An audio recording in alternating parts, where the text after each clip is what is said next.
अस्सलामुअलैकुम नाजरीन, आप देख रहे हैं JN न्यूज़ और मैं हूं आपकी होस्ट रुबीना चौधरी। सबसे पहले नजर डालते हैं आज की अहम खबरों पर।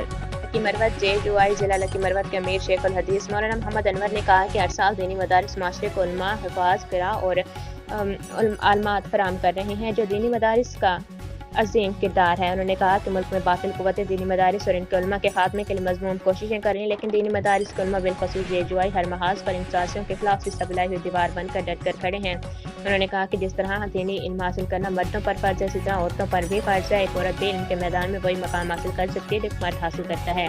जिस तरह मुआशरे में उलमा की ज़रूरत होती है, इसी तरह घरेलू मामलात, बच्चों की तरबियत और ख़वातीन के मखसूस मसाइल के हल के लिए आलमात का किरदार भी निहायत अहम है। इन ख्यालात का इज़हार उन्होंने गुज़श्ता रोज़ मदरसा जामिअतुल अज़हर गाँव मीर आज़म में चंद खेल में मुनक़िदा जलसा दस्तारबंदी और चादर पोशी से बतौर मेहमान ख़ुसूसी खिताब करते हुए किया।